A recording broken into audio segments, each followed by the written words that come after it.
నమస్తే, welcome to AP news. Anantapuram జిల్లా అనంతపురం పట్న ఎమ్మెల్యే దగ్గుపాటి వెంకటేశ్వర ప్రసాద్ కు లక్ష్మీనగర్ లో 39 డివిజన్ లో ప్రజలు ఎమ్మెల్యేకి ఘనంగా స్వాగతం పలికారు. అనంతరం జరిగిన కార్యక్రమంలో సంక్షేమంలో సంక్షేమం ఇది మంచి ప్రభుత్వమని, అభివృద్ధికి రెక్కలు గత వైసీపీ ప్రభుత్వ పాలన గురించి ఎమ్మెల్యే దగ్గుపాటి ప్రసాద్ మాట్లాడుతూ రాష్ట్ర ప్రజలు తీవ్ర ఇబ్బందులు పడ్డారని, విజయవాడ వరదలు వచ్చినప్పుడు ముఖ్యమంత్రి నారా చంద్రబాబు నాయుడు అదే సమయంలో 14 రోజులు బస్సులోనే ఉండి ముఖ్యమంత్రి అధికారులతో కలిసి పనిచేసి ప్రజలను సురక్షిత ప్రాంతాలకు తరలించి ఆర్థిక భరోసా కల్పించి రాష్ట్ర ప్రజల కోసం ముఖ్యమంత్రి చంద్రబాబు నాయుడు అహర్నిశలు శ్రమిస్తూ ఇది మంచి ప్రభుత్వ కార్యక్రమంలో 100 రోజులు పూర్తి చేసుకున్న సందర్భంగా కేవలం 100 రోజుల్లోనే సంక్షేమంలోనూ సంక్షేమమని ప్రజలకు మాత్రం 1వ తేదీ రాగానే అర్హులైన వారికి పెన్షన్లు 4,000 రూపాయలు మరియు వికలాంగులకు 6,000 రూపాయలు రేషన్ సరుకులు సరఫరా ప్రతి నెల అందిస్తూ ఎమ్మెల్యేకి లక్ష్మీనగర్ కాలనీ ప్రజలు సమస్యలు ఉన్నవారు ఎమ్మెల్యేకి అర్జీలు కూడా ఇచ్చారు. లక్ష్మీనగర్ కాలనీ ప్రజలతో మాట్లాడిన అనంతరం పట్న ఎమ్మెల్యే దగ్గుపాటి వెంకటేశ్వర ప్రసాద్ మీడియా ద్వారా తెలిపారు. ఈ కార్యక్రమంలో కూటమి నాయకులు, కార్యకర్తలు, అధికారులు, మున్సిపల్ కమిషనర్ పాల్గొన్నారు. అనేక సంక్షేమ కార్యక్రమాలు మొదలుపెట్టారు. ముఖ్యంగా ముఖ్యమంత్రి అయిన తొలిరోజే 5 సంతకాల మీద 5 సంతకాలు చేయడం జరిగింది. దానిలో ముఖ్యంగా నిరుద్యోగ యువతకి దాదాపు 16,347 ఉద్యోగాలు డిఎస్సి నోటిఫికేషన్ ఇచ్చి నిరుద్యోగ యువత టీచర్ పోస్ట్ భర్తీ చేయడం జరిగింది. అలాగే పింఛన్లు ఒకటే రోజే దాదాపు 1,000 రూపాయలు 3,000 కార్యక్రమం ఏర్పాటు చేయడం జరిగింది.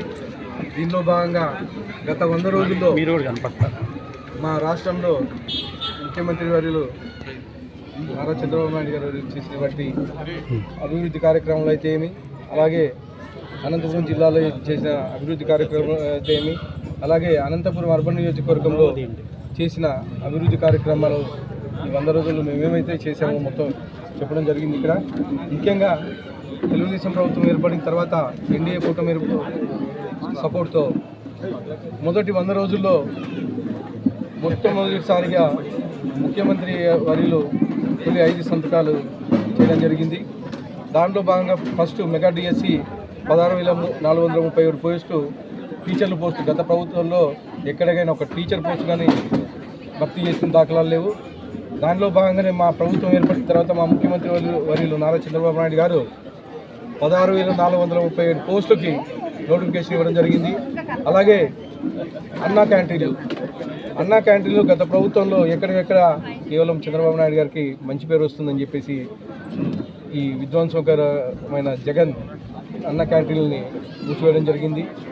మళ్ళీ మా ప్రభుత్వం ఏర్పడిన తర్వాత మొదటి 100 రోజుల్లోనే దాదాపు 200 క్యాంటీన్లు ఓపెన్ చేసి కేవలం 5 రూపాయలతోనే ప్రతి పూట పేద ప్రజలకి ఆహారం అందించడం జరుగుతుంది. అనంతపూర్లో 3 అన్న క్యాంటీన్లు లాస్ట్ వీక్లో ఓపెన్ చేయడం జరిగింది. అలాగే మా ముఖ్యమంత్రి వర్యులు ఇంకా 200 అన్న క్యాంటీన్లను ఓపెన్ చేస్తామని చెప్పేసి కానీ ప్రకటించడం జరిగింది. దాంట్లో అనంతపూర్కి ఇంకా 2 అన్న క్యాంటీన్లు రాబోతున్నాయి. అలాగే పెన్షన్స్ దాదాపు గత ప్రభుత్వం 2,000 నుంచి 3,000 రూపాయలకి తీసుకొని రావడానికి దాదాపు 5 సంవత్సరాలు పట్టింది. కేవలం మా ముఖ్యమంత్రి వర్యులు గారు నారా చంద్రబాబు నాయుడు ప్రమాణ స్వీకారం చేసిన మొదటి రోజు పెన్షన్ మీద సంతకం పెట్టడం జరిగింది.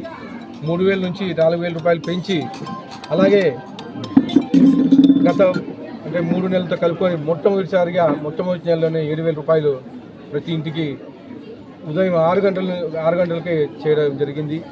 ప్రతి నెల 1వ తేదీనే ప్రతి ఇంటికి 4,000 రూపాయలు, అలాగే వికలాంగులకు 6,000 రూపాయలు, ఇతర సమస్యలు ఉంటే 10,000 రూపాయలు, 15,000 రూపాయల వరకు పెన్షన్స్ మా ప్రభుత్వం డిస్ట్రిబ్యూట్ చేయడం జరుగుతూ ఉంది.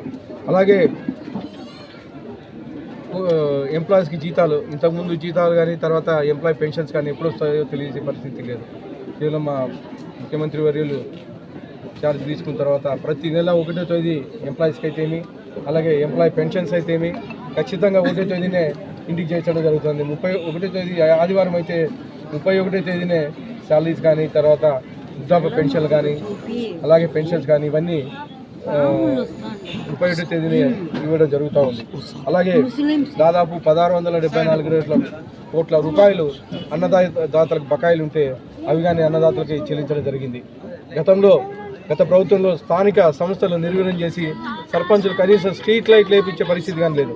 అలాంటి దానికి మా ఉప ముఖ్యమంత్రి పవన్ కళ్యాణ్ గారు ఈ శాఖ చూస్తున్నారు కాబట్టి దాదాపు 1452 కోట్లు సర్పంచుల అకౌంట్లో రిలీజ్ చేసి మళ్ళా నిర్వీర్యమైన పంచాయతీ వ్యవస్థ ఏదైతే ఉందో దానికి మళ్ళీ జీవం పోసారని చెప్పి చేస్తాను.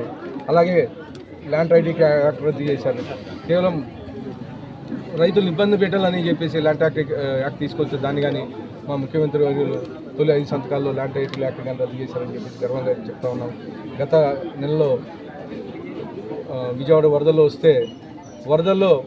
15 రోజులు కేవలం కలెక్టర్ ఆఫీసులో బస్సులోనే నిద్రించి మొత్తం